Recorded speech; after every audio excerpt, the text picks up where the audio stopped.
Welcome to Dreamshade Stories, where we listen, we relax, and we get sleepy. Thank you so much for choosing to spend this time with me tonight. Close your eyes, let your shoulders drop, and now, let's begin our story. The Long Nights of the Man Who Survived the Polar Cold. Chapter 1. The First Evening in the Cabin. The man arrived at the cabin as daylight was fading. He had been walking for hours, though he could not remember exactly how many. Time moved differently here, where the sun barely lifted itself above the horizon before sliding back down again. The snow crunched beneath his boots with each step, a sound that had become familiar, almost comforting in its consistency. The cabin was small, made of dark wood that had weathered many winters before this one. Someone had built it long ago, though there were no signs of who that might have been. The door opened with some resistance, its hinges stiff from cold and disuse. Inside, the air was only slightly warmer than outside, but at least it was still. The wind could not reach him here. He set down his pack near the door. It was not heavy, but his shoulders felt the relief anyway. Inside the pack were the things he would need: matches, a few tins of food, a blanket, a pot for melting snow. He had learned to carry only what was necessary. Everything else was just weight. There was a stove in the corner, a small iron thing with a pipe that went up through the roof. He opened it and found some old ash inside, evidence that someone else had used this place before. Perhaps recently, perhaps years ago. It was impossible to tell. He cleared the ash out carefully, sweeping it into a small pile near the door to be disposed of later. Wood was stacked against one wall, dry enough to burn. Someone had been thoughtful, or perhaps they had simply abandoned their supply when they left. He selected a few pieces, arranged them in the stove, and struck a match. The flame caught on the third try. He watched it spread across the kindling, growing stronger, beginning to crackle. The sound was good. While the fire built itself, he walked around the cabin, examining what was there. A wooden table sat beneath the single window, its surface marked with scratches and stains from previous occupants. Two chairs, one missing a back support. A narrow bed frame with rope webbing, no mattress. Shelves on the walls, mostly empty except for a few items. A rusted can with no label, a coil of thin rope, a cup with a chipped rim. He returned to the stove and held his hands near it. The heat was beginning to radiate outward, slowly pushing back the cold. He could feel his fingers starting to tingle as sensation returned to them. It was painful in a minor way, but it meant they were not frostbitten. That was important. From his pack, he retrieved the pot and went back outside to fill it with snow. The evening had deepened while he was inside. The sky had taken on that particular quality of polar twilight, neither fully dark nor light, a suspended moment that could last for hours. He scooped snow into the pot until it was full, then returned to the warmth. He placed the pot on top of the stove and waited. The snow would take time to melt, and then more time to heat. There was no hurrying it. Rushing accomplished nothing here. He had learned that early on. While he waited, he unrolled his blanket and spread it over the rope webbing of the bed frame. It would not be comfortable, but it would keep him off the floor. He tested it with his hand, pressing down. The rope sagged but held. Good enough. The water in the pot was starting to steam. He found a small pouch of tea in his pack and added some to the water. It was not much, just enough to give the water some taste, some color. He let it steep while he opened one of the tins. Inside were crackers, hard and plain. He ate them slowly, one at a time, letting each one soften slightly in his mouth before chewing. When the tea was ready, he poured some into the chipped cup and held it with both hands. The warmth spread through his palms, up his wrists, into his arms. He drank carefully, small sips that he could feel all the way down. It was perhaps the best part of the day, this moment with something warm inside him and the fire steady in the stove. Outside, the wind was picking up. He could hear it moving around the cabin, testing the walls, finding the small gaps in the wood. It made a low sound, almost like breathing. He was accustomed to it now. In the beginning, it had kept him awake, but now it was just another part of the night. He finished his tea and his crackers and sat for a while longer, watching the fire through the small opening in the stove door. The flames moved in patterns that never quite repeated, always shifting, always finding new shapes. It was easy to lose time watching them. He did not mind. Eventually, he stood and added more wood to the fire. It would need to last through the night. He had enough wood for several days, he estimated, if he was careful. After that, he would need to see what he could find outside, if anything was dry enough to burn. But that was a problem for later. Right now, there was enough. He lay down on the bed, pulling the blanket over himself. The ropes creaked beneath his weight, but held. Above him, the ceiling was lost in shadow, barely visible in the dim light from the stove. He could hear small sounds, the fire settling, the wind outside, his own breathing. They formed a kind of rhythm together. Sleep did not come immediately, but he did not fight it. He simply lay there, letting his body rest, letting the cold seep out of his muscles slowly. His thoughts drifted without direction. He thought about the walk that had brought him here. He thought about the landscape he had crossed, endless white broken only by occasional rocks pushing through the snow. He thought about nothing in particular. Time passed. The fire burned lower. The wind continued. And eventually, without noticing exactly when, he slipped into sleep. The cabin held him there, small and dark and adequately warm, while outside the polar night stretched on, patient and vast and utterly indifferent to the man sleeping inside. Chapter 2. Routines begin to form. Morning came slowly, or what passed for morning in this place. The man woke to find the cabin still dark, the fire reduced to embers. He lay still for a moment, orienting himself, remembering where he was. The cold had crept back in during the night, settling into the corners of the room, waiting. He pushed the blanket aside and sat up. His body was stiff, resistant to movement. This was normal. He stood carefully, his joints protesting, and walked to the stove. The floor was cold even through his socks.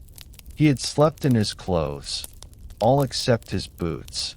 Everything stayed on here except what absolutely had to come off.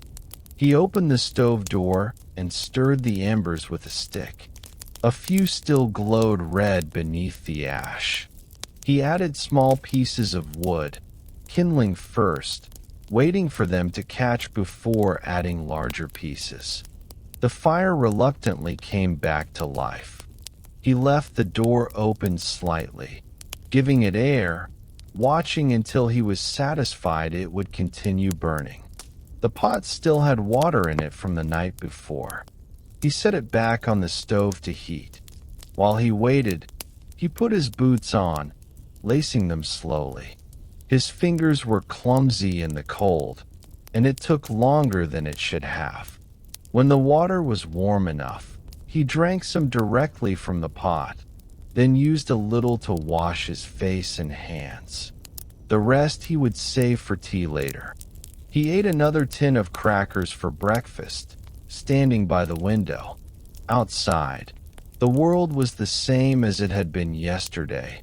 White, flat, featureless. The wind had died down during the night, and now there was only stillness. No movement anywhere.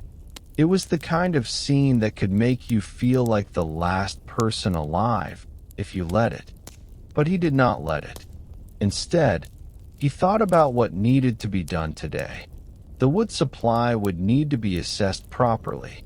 He should check the cabin's exterior, see if there were any gaps that needed to be stuffed with cloth or paper. The roof should be examined for weak spots. These were practical thoughts, useful thoughts. They kept other thoughts at bay. He finished eating and put on his outer layers, a second coat, a scarf wrapped around his face, gloves over his already gloved hands. Preparation for going outside was its own ritual, one that could not be rushed. Each layer mattered. Each piece had its purpose. The door opened with the same resistance as before. He would need to see if he could fix that, make it open more smoothly. But not today. Today was for other things. Outside, the cold hit him immediately, even through all his layers. It was a different kind of cold than what was inside the cabin. This cold was active, searching, looking for any exposed skin to bite into. He kept his face mostly covered, only his eyes exposed, narrowed against the brightness of the snow. He walked around the cabin slowly, examining the walls. The wood was solid in most places, though there were some cracks where the boards had shrunk or warped. He made mental notes of where he might be able to stuff something to block the drafts. The roof looked intact, though it was difficult to see all of it from the ground. He decided it would hold for now. The wood pile was larger than he had initially thought. When he moved some of the top pieces aside, he found more underneath, some of it older and more weathered, but still usable. Enough for a week, maybe two if he was very careful with it. After that, he would need to make decisions. But that was future concern. Right now, he had what he needed. He gathered an armful of wood and brought it inside, stacking it neatly near the stove. Then he went back out for more. This became the pattern of the morning. Outside for wood, inside to stack it, outside again. The repetition was soothing. Each trip was the same as the last. There was no need to think, only to do. When he had brought in enough wood to feel comfortable, he allowed himself to rest. He sat at the table by the window and looked out at the landscape. Nothing had changed. Nothing would change. The snow would remain. The sky would remain in its perpetual twilight. The cold would continue. There was a strange comfort in that certainty. He spent the afternoon doing small tasks. He took the rope from the shelf and used it to hang his coat on a nail that someone had driven into the wall long ago. He cleaned the cup more thoroughly, scrubbing it with snow and a bit of cloth. He organized his pack, taking inventory of what he had. For more tins of food, the tea, matches, a small knife, a length of canvas that could serve various purposes. Not much, but enough. It had to be enough. As the day wore on, or what he supposed was the day wearing on, it was hard to tell without the sun making its usual arc. He found himself settling into the rhythm of the cabin. There was a simplicity here that was almost appealing. Wake, tend the fire, eat, complete small tasks, eat again, tend the fire, sleep. Everything else was stripped away. There were no decisions beyond immediate ones, no complexity beyond staying warm and fed. He prepared his evening meal, another tin, this one containing something that might have once been stew. It was hard to tell after being frozen and thawed and frozen again however many times. He heated it on the stove and ate it slowly, savoring each bite not because it tasted particularly good, but because it was warm and it was sustenance. After eating, he sat by the fire again, as he had the night before. The flames moved through their patterns. The wind had picked up again, resuming its circuit around the cabin. Everything was as it should be. Everything was as it had been. Everything would continue this way. He found himself thinking about the others who had been in this cabin before him. Had they sat in this same spot, watching this same fire? Had they eaten from tins and drunk tea from this same chipped cup? Had they counted their wood supply and wondered how long it would last? The cabin held no answers, only evidence that people had passed through, survived, and moved on. Or perhaps they had not moved on. Perhaps they were still out there somewhere, frozen beneath the snow, stopped mid-journey. There was no way to know. These thoughts were not frightening, exactly. They were simply facts of this place. Some people made it, some people did not. He intended to be one who made it, for whatever that meant here. Making it through the night, making it through the winter, making it to whenever the sun returned and stayed. He added more wood to the fire and prepared for bed. The routine was already established, blanket arranged, boots removed, body lowered onto the rope webbing. He lay in the darkness, listening to the familiar sounds. The fire, the wind, his breathing. They blended together into something almost like music, if music could be made from such simple, repetitive elements. Sleep came more easily this second night. His body was learning the rhythms of this place, adapting to what was required of it. And as he drifted off, the cabin creaked slightly, settling, adjusting its own ancient bones to the presence of this new temporary occupant. Outside, the polar night continued its slow, patient progression. Time moved forward, or seemed to, though here it also felt like time might be moving in circles or not moving at all. It was difficult to say for certain, and perhaps it did not matter. Chapter 3: The Quality of Stillness.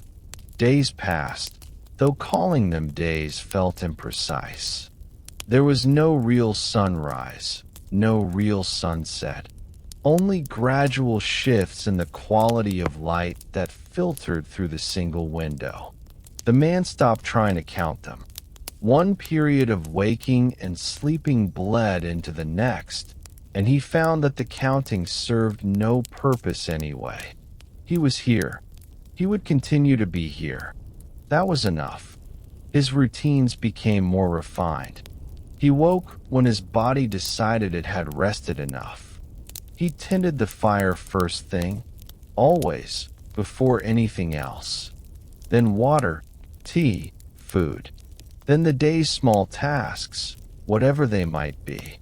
Then more fire tending, more food, more tea. Then sleep. The pattern repeated with minor variations, but the structure remained consistent. He discovered that the cabin revealed new details the longer he stayed in it. Small things he had not noticed initially. Initials carved into one of the beams near the ceiling. TM or possibly TW, the letters worn smooth.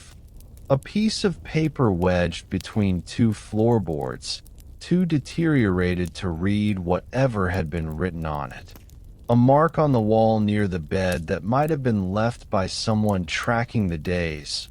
5 vertical lines crossed by a diagonal, repeated several times before stopping abruptly.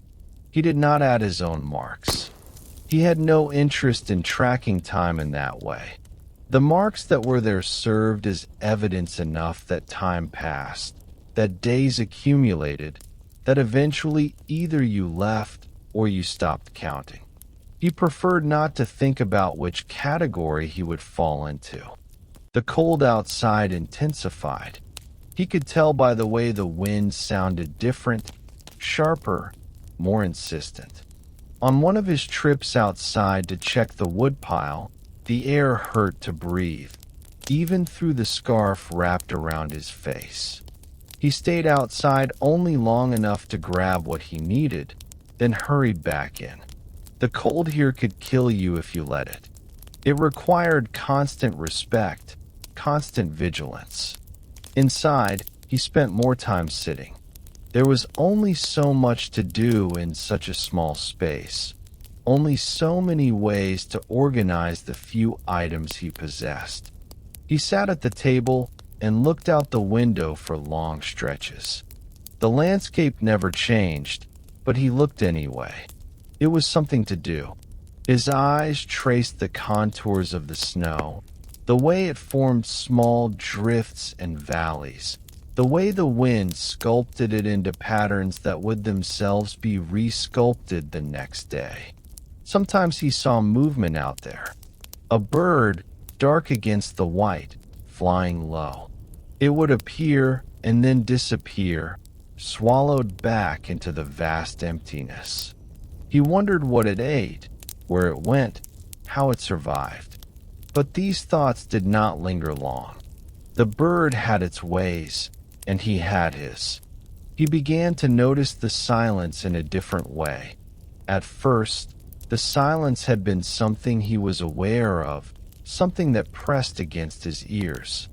But gradually it became less like something pressing and more like something he existed within, a medium he moved through. The small sounds, the fire, the wind, his own movements, did not break the silence so much as emphasize it, the way a single stroke of ink emphasizes the blankness of paper. In this silence, his thoughts became simpler. They moved more slowly, with less urgency. He thought about the cabin, about the fire, about his next meal. He thought about staying warm. He thought about the wood supply, which was diminishing at a rate he tried not to calculate too precisely.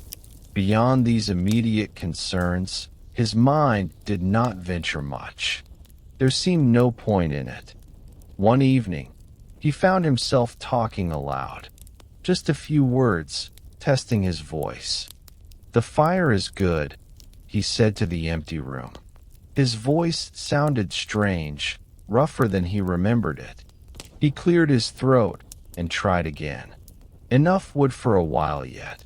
The words disappeared into the cabin's dim interior, absorbed by the wooden walls, leaving no echo. He decided not to speak aloud again unless necessary. The silence was better left intact. He began to move more slowly, with more deliberation. Each action was considered before being executed. Reaching for the pot to melt snow, adding wood to the fire, arranging his blanket before lying down. The slowness was not laziness or exhaustion, though he was often both. It was more that speed had lost its value here. There was nowhere to rush to, nothing that required haste. Slow and steady conserved energy, conserved heat, conserved life. His meals became smaller, not because his food supply was running out, not yet, but because he found he did not need as much. His body was adapting, learning to subsist on less, to burn its resources more efficiently. He ate enough to keep the worst of the hunger at bay, but no more. It felt appropriate somehow, this gradual winnowing down to only what was essential. The nights grew longer, or perhaps they just felt longer. He would lie in bed, awake but not quite alert, his mind drifting in that space between sleep and consciousness. Sometimes he would hear things, the cabin settling, a piece of wood shifting in the stove, the wind finding a new gap to whistle through. Sometimes he thought he heard other sounds too, though he knew these were probably imagined. Footsteps outside, voices in the distance, the sounds of other people, other lives. But when he listened more carefully, there was only the wind. He did not feel lonely. Loneliness required a sense of something missing, something that should be present but was not. He did not have that sense. He had the cabin, the fire, his basic supplies. He had the routine of his days. It was a complete world in its own way, small but sufficient. What existed beyond it? People, places, a life he might have had once, seemed increasingly distant, increasingly irrelevant. They belonged to a different reality, one that operated under different rules. Here, the only rule was survival, and survival was simpler than he had expected it to be. He stopped looking at himself in the reflection of the window at night. His face, what he could see of it, had become unfamiliar. Thinner, yes, but also somehow different in ways he could not quite identify. The eyes looked back at him like a stranger's eyes. So he stopped looking. It was easier. One morning, or one time of waking, he realized he could not remember how long he had been in the cabin. Days, weeks. The lack of knowing did not trouble him as much as he thought it should. Time had become elastic, stretching and compressing in ways that made counting impossible. He had arrived when it was cold and dark. It was still cold and dark. Everything in between was just continuation. He attended to his routine. Fire, water, food. Check the wood. Sit by the window. Watch the snow.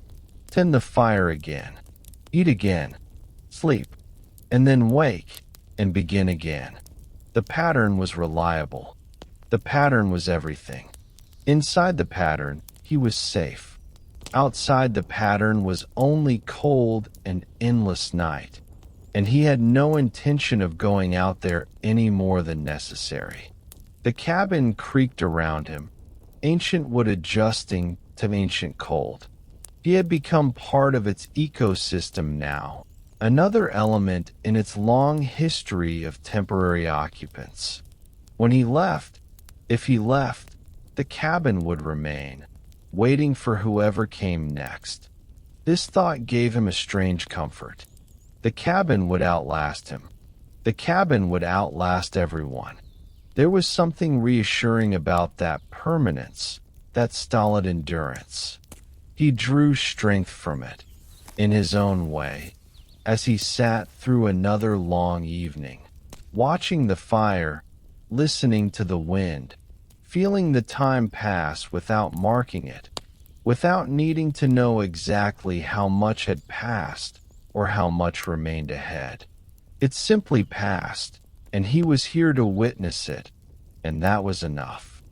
He opened it and found it was some kind of logbook or journal, though most of the entries were in a language he did not recognize. Norwegian, perhaps, or Swedish. The handwriting was neat in the early pages, becoming more erratic toward the end. He could make out dates, 1949, 1950. So long ago.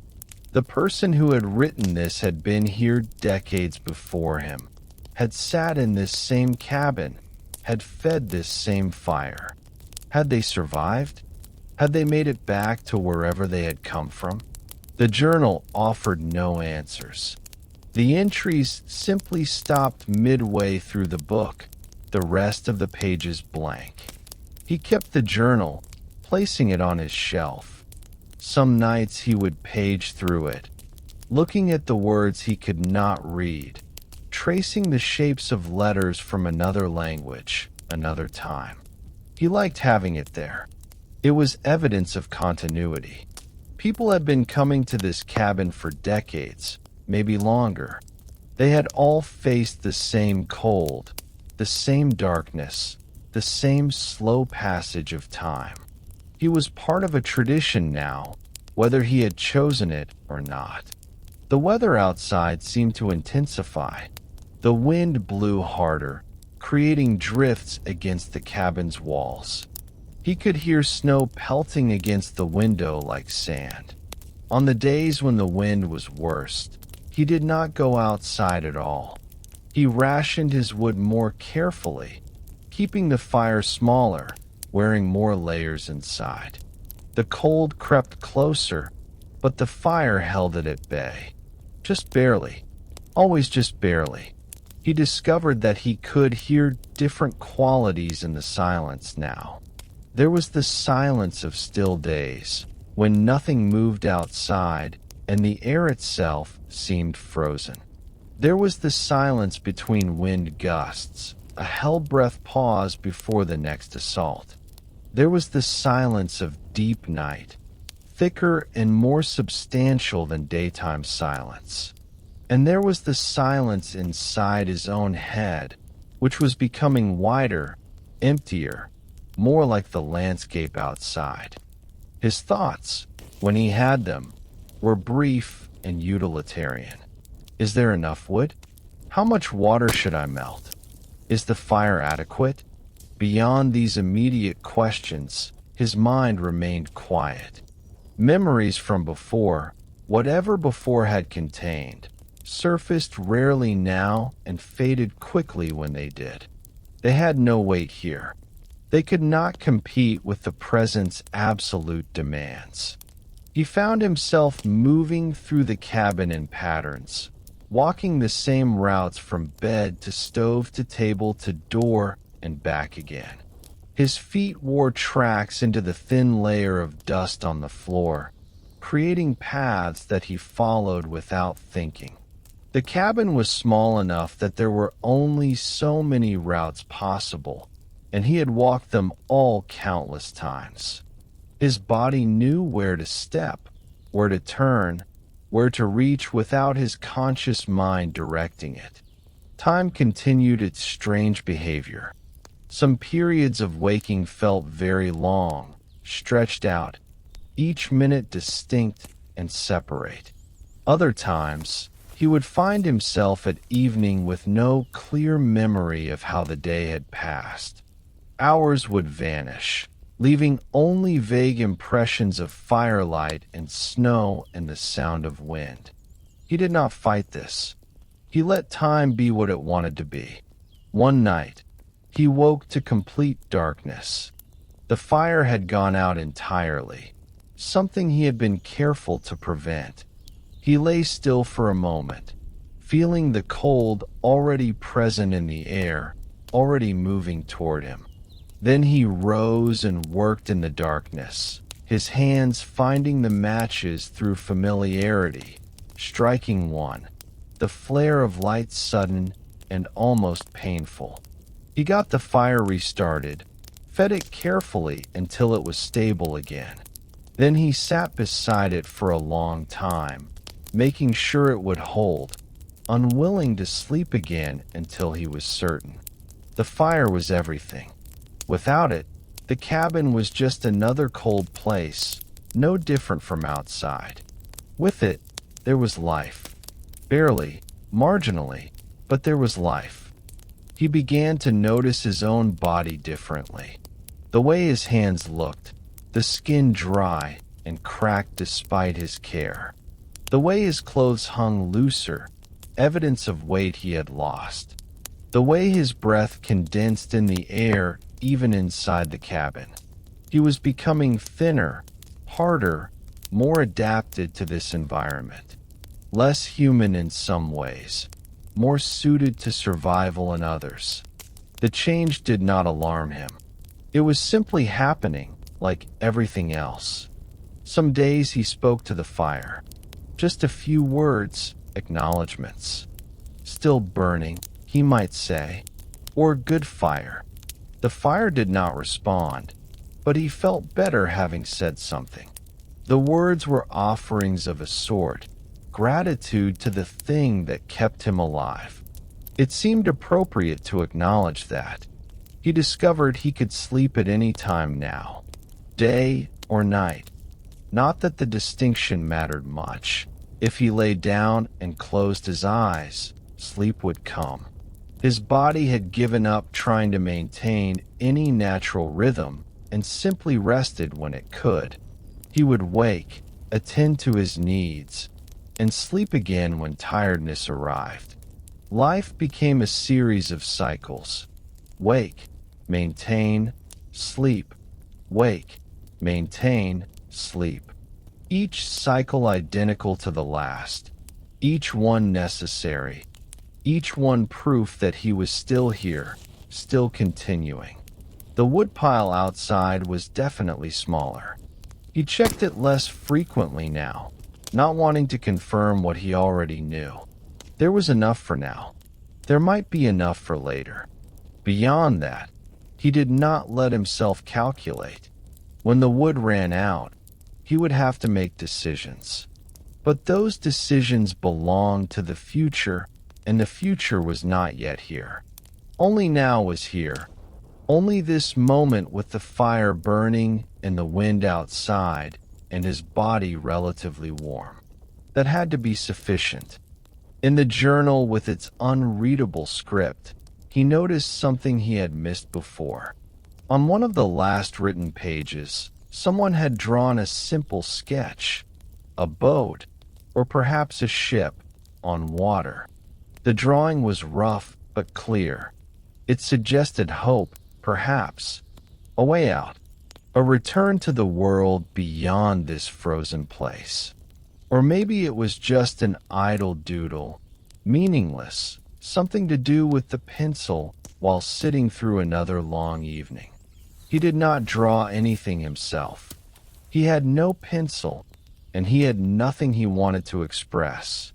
The blank pages would remain blank, at least by his hand. Let whoever came after fill them, if they wanted. If anyone came after.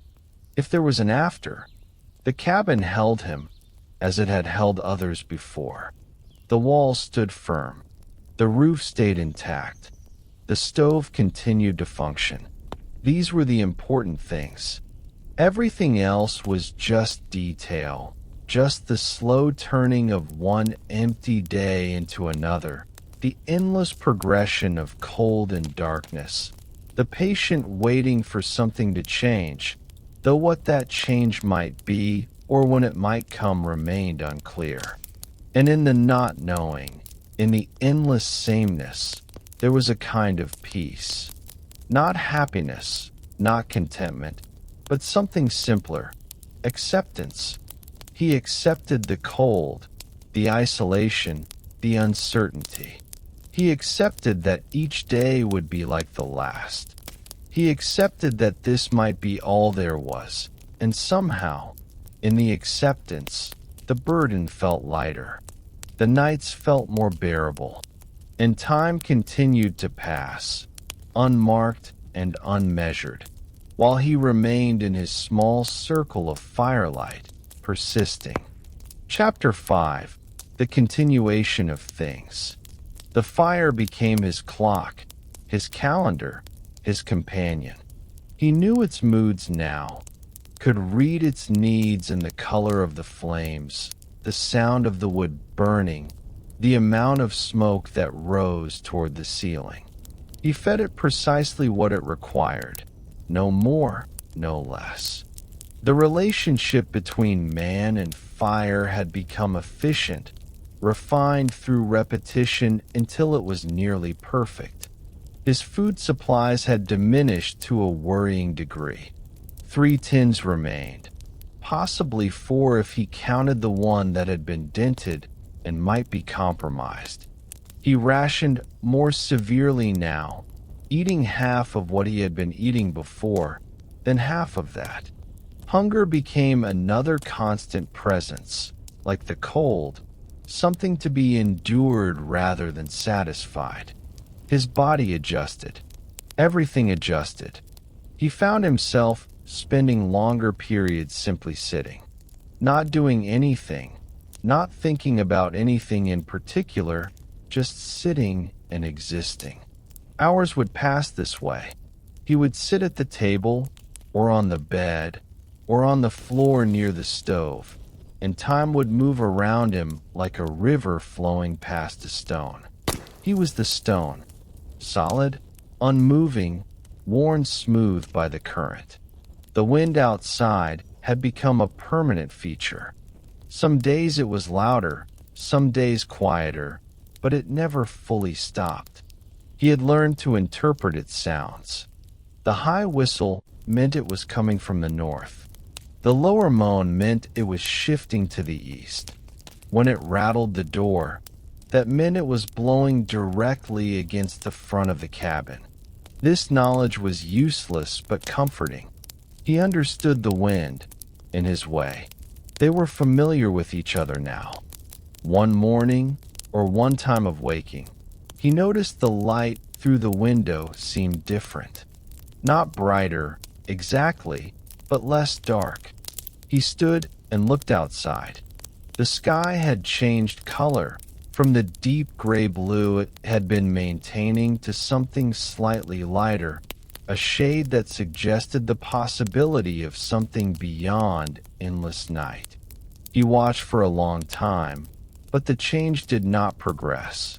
The sky remained in its new state, still dark, but not quite as dark as before. This shift in the light affected him in ways he had not anticipated. It suggested that time was still progressing in the world, that the season was moving towards something else, even if imperceptibly slowly. The polar night would not last forever. Eventually, the sun would return.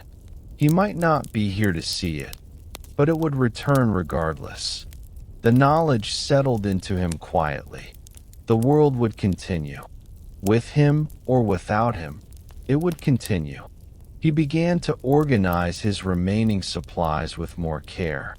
The last tins were arranged on the shelf in order of which he would consume them. The tea, reduced to a small handful of leaves, was portioned into 3 separate parcels, each one representing several days of use. The matches were counted, 17 left. More than enough if the fire never went out. Catastrophically few if it did. His body had become very thin. He could feel his ribs easily, his hip bones prominent even through his clothes. His face, when he accidentally caught sight of it in the window's reflection, was gaunt, but he was still functional, still capable of tending the fire, melting snow, eating what little food remained. The essential processes continued. He returned often to the journal, even though he could not read it. The words were irrelevant. What mattered was the evidence of the person who had written them, who had sat where he was sitting, who had faced what he was facing. They had filled dozens of pages with their thoughts before stopping. Why had they stopped? Had they left? Had they given up? Had something happened that made writing impossible or pointless? The journal was silent on this, as it was silent on everything else. Sometimes, in the deep parts of the night, he thought about walking out into the snow and just continuing to walk, not with any destination in mind, just walking until he could not walk anymore. There was something appealing about that, something clean about it. But then morning would come, or what passed for morning, and he would tend the fire and eat his small portion of food, and the impulse would fade.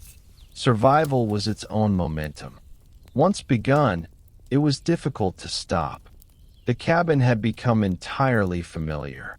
He knew every board, every crack, every shadow. He could navigate it in complete darkness if necessary. It had become less like a shelter and more like an extension of himself. Another layer of clothing, another defense against the cold. He and the cabin were merged now, both just structures containing warmth, both slowly wearing down, but still functional, still present. The woodpile outside was very low. He had known this was coming, but had been able to ignore it until now. He would need to venture farther from the cabin soon, looking for anything that might burn. Driftwood, perhaps, if there was any. Old fence posts. Anything wooden that was not actively supporting something important. The search would be difficult and might yield nothing, but it would need to be done. Not today, but soon. The fire demanded it. He slept more frequently now, his body conserving energy in the only way it could. He would wake, tend the fire, eat a few bites of cracker or a spoonful of the tinned food, then sleep again. The cycles grew shorter. Wake, maintain, sleep. Wake, maintain, sleep. Life distilled to its most basic pattern. One evening, sitting by the window in the dim light from the fire, he thought he saw movement far out on the snow. He watched carefully, his eyes straining. There, a shape, dark against the white, moving slowly. An animal? Another person? He could not tell. He watched until his eyes hurt, but the shape did not resolve into anything identifiable. Eventually it disappeared, or he lost track of where it had been, and he was looking at empty snow again. He decided he had probably imagined it. His mind was playing tricks, filling the emptiness with phantoms. It did not matter. Real or imagined, the shape was gone now. The fire burned lower. He added wood, watching it catch, watching the flames grow stronger again. The fire would continue as long as he fed it, and he would feed it as long as he was able. This was the arrangement. This was the covenant between them. He would not let it die, and in return, it would not let him freeze. They were bound together, man and fire, in this small space while the vast cold pressed against the walls and the wind circled endlessly and the darkness held everything in suspension. He thought, briefly, about the person who had carved TM or TW into the beam. He thought about the person who had written the journal. He thought about whoever had left the coin. They were all part of the same story, in a way.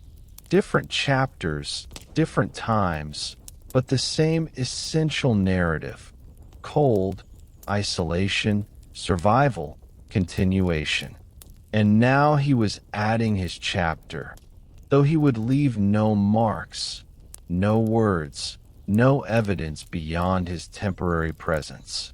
He would pass through as they had passed through, leaving the cabin ready for whoever came next.